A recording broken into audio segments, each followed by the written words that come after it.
Welcome back, everyone, to Berlin, Germany, and the LEC Summer Playoffs. G2 Esports versus Mad Lions is a growing rivalry, and tonight they face off in a much-anticipated rematch. I'm definitely hyped for it. How about you? For me, it is definitely the most exciting rivalry of 2020 within Europe, but I need to see what Mad Lions are going to show up today. They ended the regular season a little shaky, so I'm excited. Look, today's matchup is going to be great, don't get me wrong, but best rivalry? I'm looking at Sjokz versus everyone else. That's my favorite rivalry of 2020. I love it, and indeed, yesterday, Schalke's miracle run, it continued 3-0 over SK Gaming, and that was also what most people expected, but they absolutely slaughtered their opponents. They beat SK at virtually every single stage of the game. It felt like they always came out of the draft with an advantage, with very strong scaling compositions where they could beat SK in the team fights. They adapted well on the fly to the lane swap that SK threw at them in the first game, and then within every fight, Schalke were on top, but it wouldn't be possible without the insane performance of Abadage this series. Absolutely the case, but like every single member of the team stepped up, and you talked about the lane swap in game one. Please, please, please go read Odawamne's tweet reply to the fact that they attempted the lane swap, and Gilius even credited the shot calling and the decision making during his winner's interview, saying that Odo just said exactly what to do, told everyone where they needed to be. The team is just showing versatility, adaptability, and in recent weeks, consistency as well. And how far can this team go? This is a 10-game winning streak World already. final!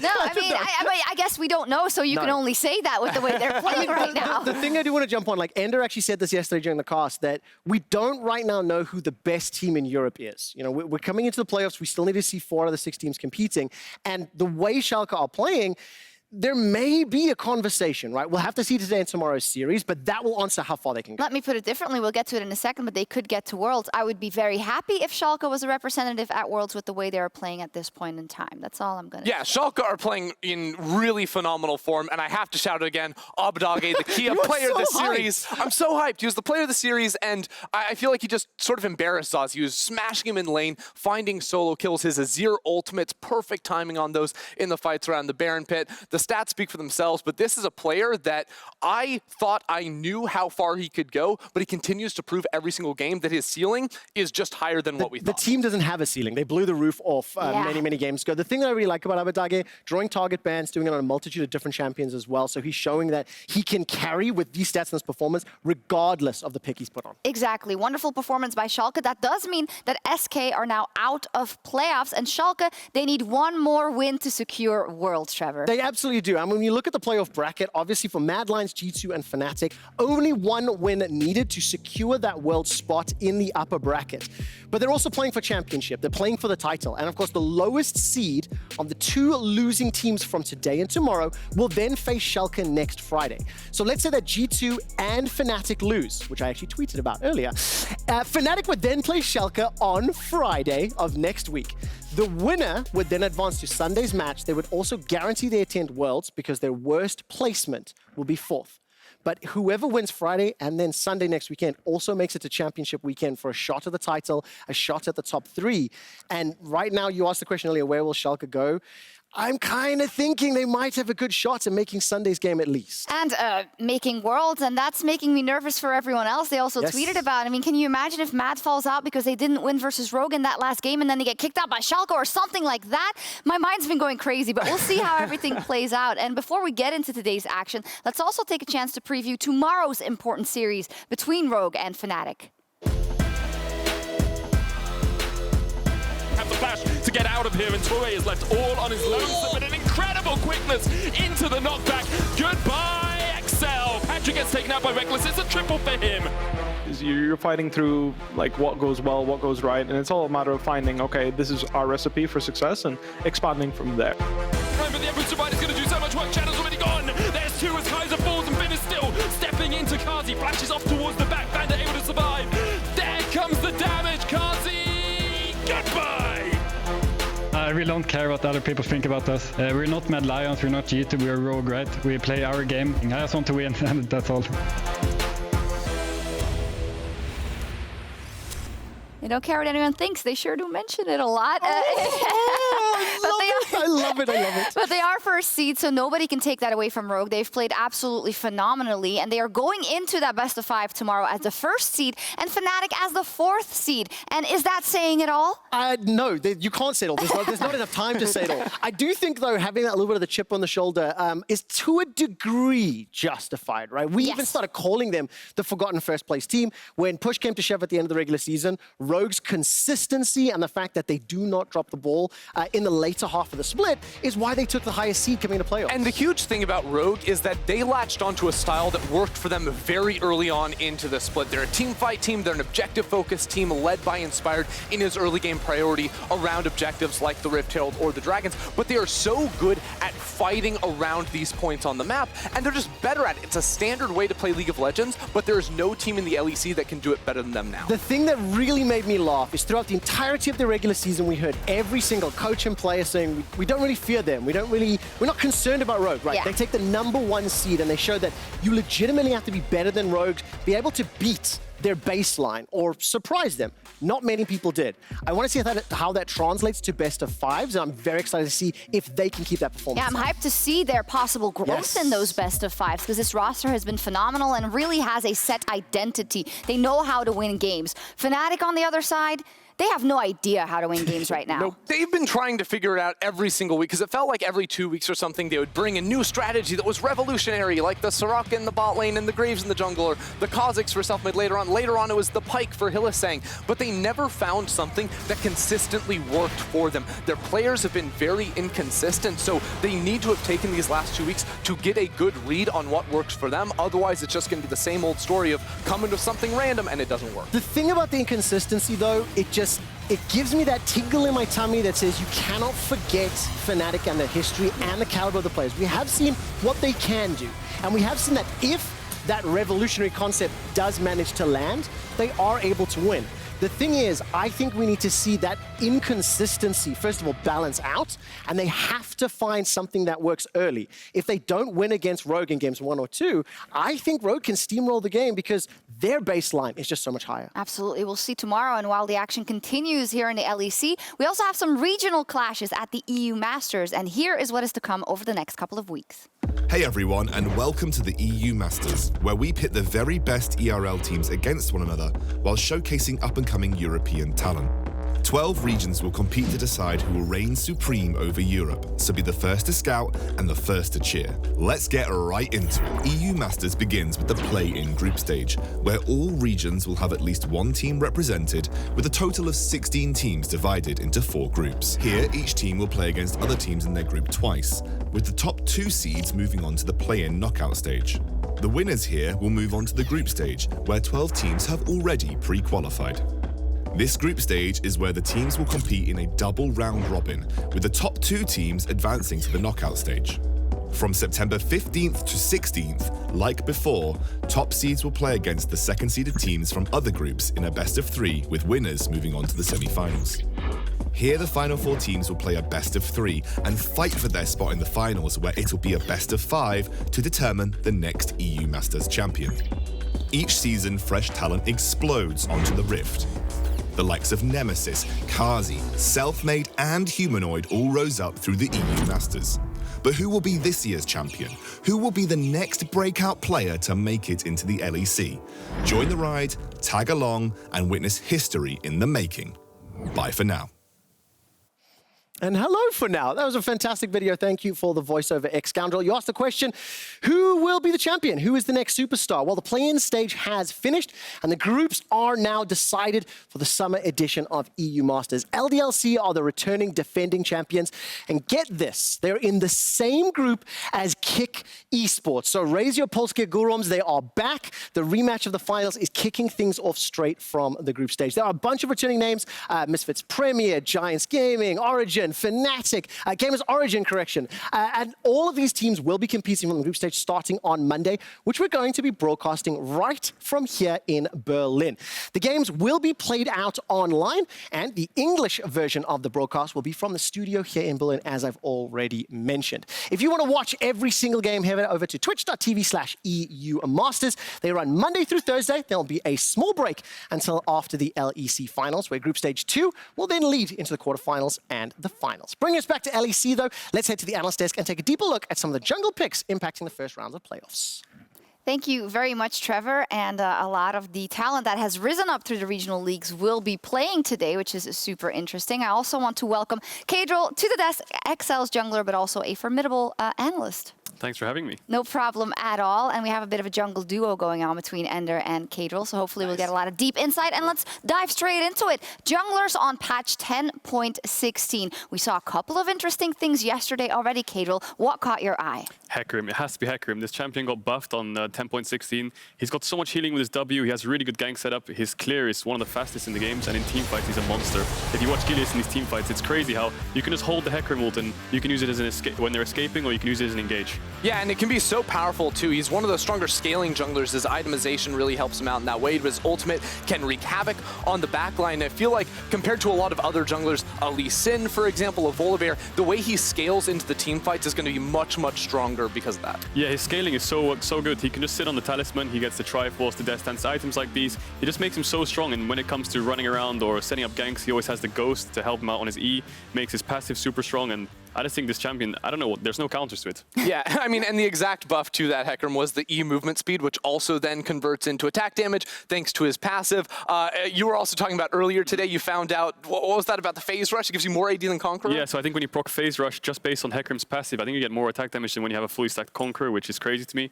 You can just kind of sit on the talisman all game. You don't have to build your jungle item. You have Death Stance, Triforce. Nah, you have so much damage. Yeah, indeed. It was definitely very destructive yesterday versus SK Gaming from the side of Gilius.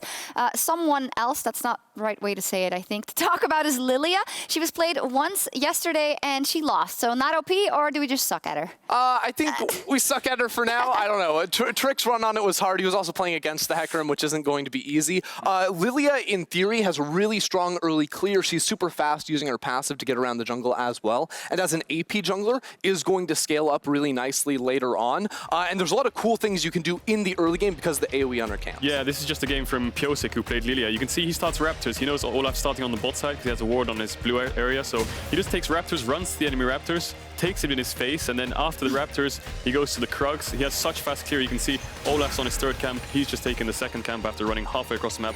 Then he knows he skips red buff because Lilia's single target damage not that great. Takes his Krugs, and now by the time Olaf walks to the top side, he knows he's out of it. Mm-hmm. Yeah, and I think from yesterday, what we saw was Trick wasn't really able to use this fully. I think he had a Ziggs around him in the middle lane. He didn't have a lot of priority from his lanes to be able to continually go for those invades, and that's something that we want to see more of for the Lilia, is sort of like in Italy, as you were saying, is you want to actually not gank the lanes as much as take camps from the enemy jungler. That's the whole idea when it comes to AB junglers. You need AD solo laners. You need something like a Renekton, something like a Set, something with CC, something with damage, and that's why I like Lilia. I didn't really like it in the drafts yesterday with SK. They had a Ziggs, Volibear. It's not much setup, mixed damage, lots of AP. When you're playing champions like Echo, Lilia, Nidalee, you really need setup like a Renekton, especially, or a Camille, and you just need solo laners who are AD. Yeah, I need a bit of better comms around the Lilia. We'll see if we'll see her today, because today the summer playoffs continue with G2 versus Mad Lions, one of the new top teams against the reigning champions.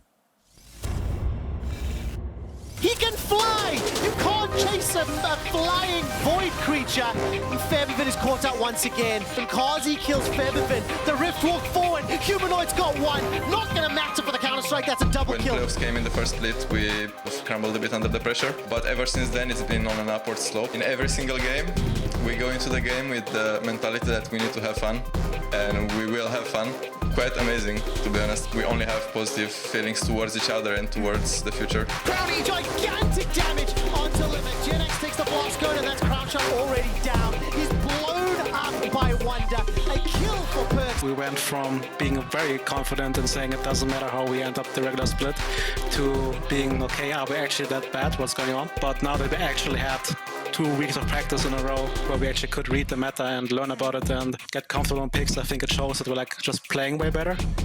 I think when a good win streak, and now that we can actually set up what we think is good, it's way easier. So we genuinely believe that we're that strong.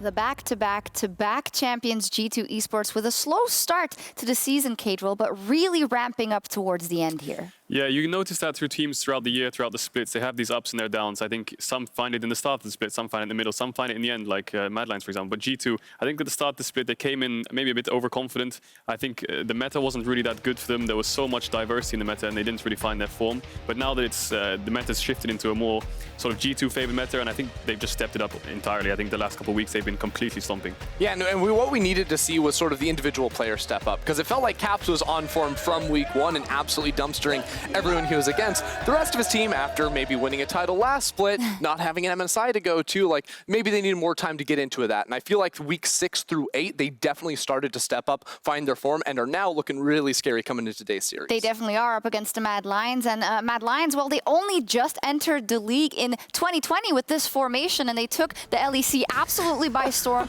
not in the least by their shenanigans off the Rift, but the total package was really a breath of fresh air and results to back it up so far. Yeah, I mean, they deserve trophies for these celebrations by themselves, but I felt this team was just really refreshing in their approach to how they played League of Legends. You know, they're loving to have fun both on and off the Rift, and they sort of beat people with these innovative strategies over and over again, with also some of our rookie talent on this roster, Kaiser and Shadow especially, stepping up to really pop off. Yeah, I think with this team, the key word, like you said, is refreshing. They just came in with so many different ideas, so many different picks, and everything they did was really creative, whether it was play styles or whether it was picks. They just came in with a whole new game plan, sort of anti-meta, and yeah, I just really enjoyed watching them. Let's dive a bit deeper into that immediately. The Mad Lions and their crazy play style and their innovative picks across the board. The anti-meta team is what they've been called. So let's take a look at a couple of their compositions, Ender, and talk me through what is so good about what they brought to the table. Exactly, because I first started calling them the anti-meta team back in like weeks 1 and 2, because when every other team was perma-banning Varus on red side, this team laughed at other team and just left it open. And they went for these hard dive comps. So this first comp you see here with the Senna and the Wukong, they were the ones to really bring that in as the ability to have that hard dive and completely shut down the champion. And I feel like because of Kaiser's champion pool, they've been able to really open up so many different styles. Yeah, if you look at all 3 of those comps, you've got a team fight comp, then you've got an early game comp, and then you've got a late game comp. So it's not just the picks, it's the play style. They can play early game, they can play mid game, they can play late game, they can take you anywhere. So the picks work super well together. Not only that, but the play style for them, it just fits.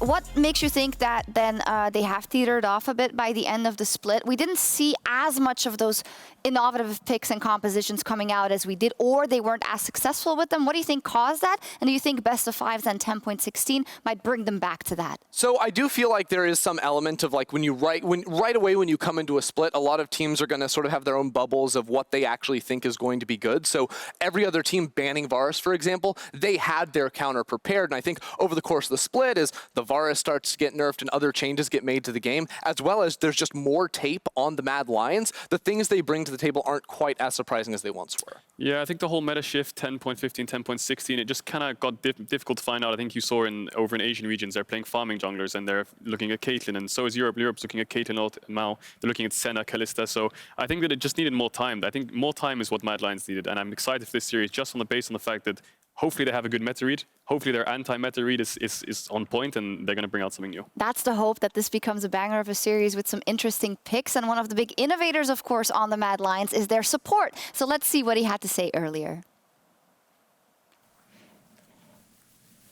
Thank you very much, Sjokz. And thank you, Kaiser, for joining me before this very anticipated matchup, I want to say. Hello. You're going to face G2 again in Best of 5 series. We know how these things went in spring for the first match and the second one. But I mean, how did your prep go this week entering this match, given that winning this one will give you an access to Worlds? We prepped very hard for sure, because we had a rough couple of weeks, like the last couple of weeks, like the last patch especially, kind of hurt us a lot. We didn't really know what to play. We didn't really like have an identity. So on our scrims last week, we really focused on like getting 2 or 3 comps ready to play against G2, and like of course like analyzing what G2 was like bad against, analyzing what G2 was like struggling with, and I think we did a pretty good job. I think we have a good meta read right now, so I think we can be confident going into this match. It's actually something we're all looking forward to, because when you think about the new patch and when you think about Mad Lions and G2 and how creative these two teams have been in the past, I mean, there's a lot we can expect there. And we also know how central your role within the Mad Lions can be as a support with the creative picks you pulled throughout the split. So is there anything special you can expect from Mad Lions today, given all these changes? Yeah, I mean, this meta kind of allows for a lot of new picks. I think they are going to be very fun to watch. Like, I think the meta is kind of team fighting right now and like playing for Drake, stuff like that. So I think there's going to be a lot of fighting, like a lot of brawling. So it's going to be fun to watch for sure. I am super excited about this. And I mean, you were mentioning the soul searching, I want to say, from the Mad Lions here during the split, the fact that you didn't have a good grasp at the meta throughout the last weeks. How will this impact and shape Mad Lions here coming to playoff? Because you've been trying a lot of stuff. Yeah, for sure. I mean, like we just like tried to analyze the patch a bit more. Like now we know that, like for example, against Vitality we left Caitlyn open. That was like a big mistake, I think, because like Caitlyn is obviously really broken right now. Yeah. So like we just try to like look for strong stuff and like we try to look for counters for that and like. I think we did a pretty good job at like analyzing what is strong, finding new counters to like meta champions right now. Like maybe we can leave something open that we thought was unplayable before because like the meta changed, like team comps changed. So yeah, I think we're like just trying to look for new strategies. It's gonna be super interesting. I mean, with this, especially with you and G2, with the way they've been playing throughout the split. I mean, there's so much we can expect here. But how do you expect things to go here against G2? Like, where would you strike to take them down today? I mean, I think G2 in the last couple of weeks have just been like the Caps show because like he's playing really well right now. He's just roaming everywhere around the map. Like he's playing team fights extremely well. I think the rest of the team is kind of struggling a bit more.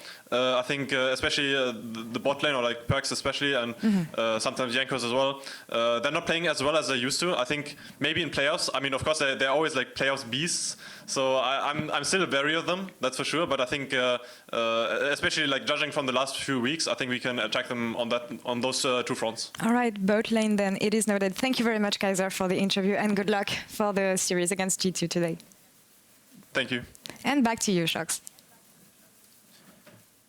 Can't come close to the man named Kaiser, leaves you defeated and none the wiser. There's a reason that line is in the rap battle. It's because he's been an absolute monster. And we talked a lot about the picks already, but it seems that his talents would be squandered if he isn't on a playmaker. Is that something they really have to prioritize today, Caedrel? Yeah, I think if you watch Kaiser in teamfights, just looking at the LSR, which I was about to mention here, just look at his engages. He always sees when someone's out of position. And not only does he get the perfect engages, he plays it so well. Like, he holds his combos for the perfect times, whether it's Alistar, Leona, Nautilus. He saves his spells so well, and even on champions like Thresh and stuff like this, I mean, you'll see in this Dragon fight here, he just plays the fight so well. He holds his spells for the perfect moments, and even on Wukong, the man can do it on support, he can do it on AD character. Yeah, it's just crazy. And I mean, you heard him talking in the interview. It is a team fight focused meta. I think it's so important to have super skilled initiators on your team, knowing which fights you can take, the angles you can approach from, when to actually pull the trigger, and your team can follow up on. And that is something that Kaiser is just so on point with and a huge factor into Mad Lions' success. Absolutely.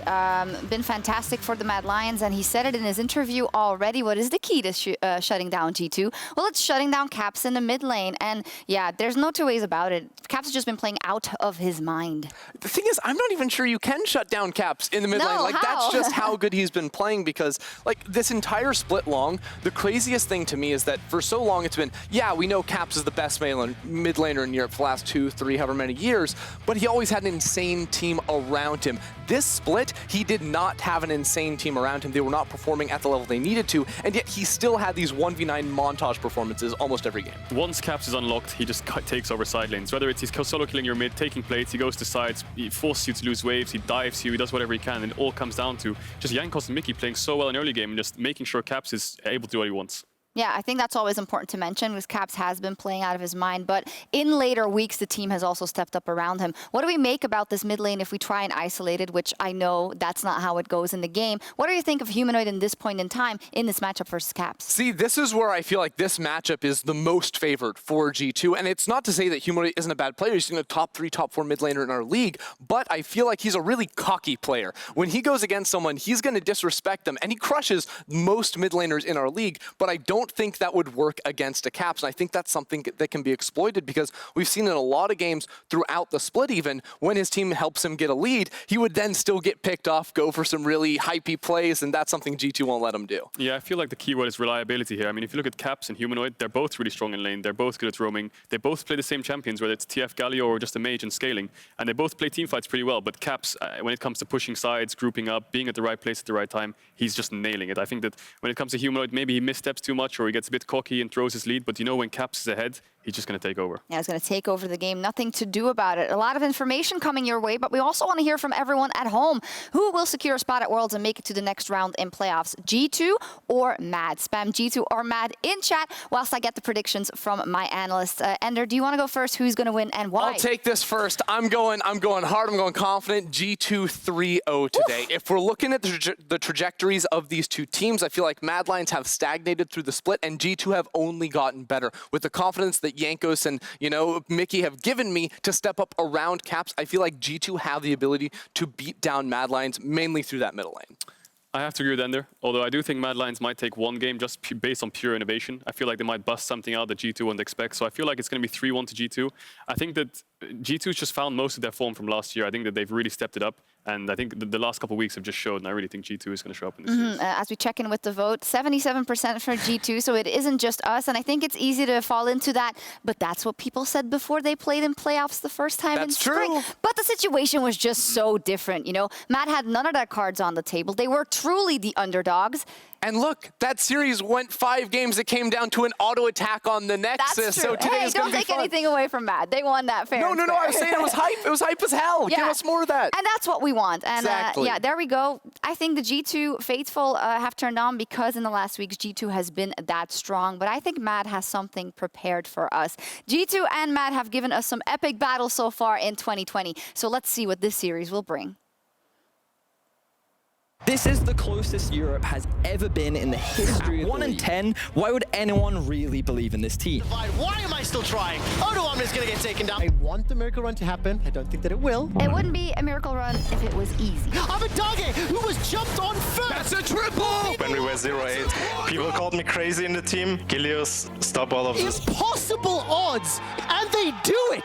Sjokz take down Fnatic and keep the dream alive. Wins in a row. I can't believe it, Holy moly, what a ride. You just looked at Trick on Lee Sin, you're like, please, no, just stay. From the resonating strike and the ultimate comes down. But this team was placed 9th in spring. Ooh, Trick with the perfect face breaker. Wombo combo.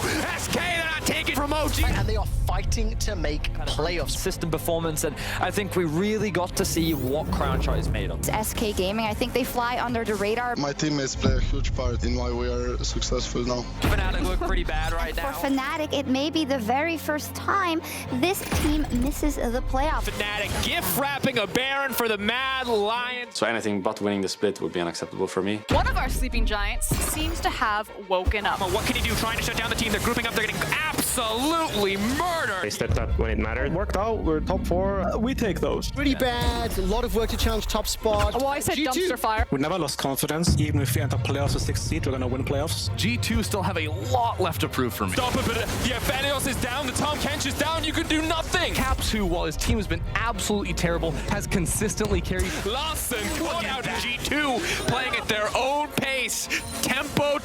Hey, remember when we said that G2 wouldn't win finals in spring? Yeah. And then the night before they come in and just absolutely smash Fnatic? It feels like we are slightly back. Now Humanoid gets one, but Genex is going to answer it. And this is it. The show has been stopped for Mad Spring Lions. split, when we talked about Mad Lions, we said they have their single play style. Mad Lions are super scrappy, always trying to innovate and to find different and interesting ways to attack you. Defensively, Shadow! That's the cut that works! He got him! They should be one of the best in Europe right now. And Kaiser, this boy is so clean. We as a team just work really well together. Winning the LEC would mean We are actually the best. Where a lot of the teams around Rogue are saying, I'm not worried about them, I'm not scared. Running forward, he's got a black shield, eyes on Crouch, and he's throwing so much down. Laur's taking a lot of damage. I think the Rogue have a lot going for them. Rogue have made significant improvements. It's really good that I'm playing well and that my team is playing well. Yeah, we're gonna aim to win the split, right? But what an incredible call! Rogue have done it! Rogue, ladies and gentlemen, will be the first team to qualify for Worlds.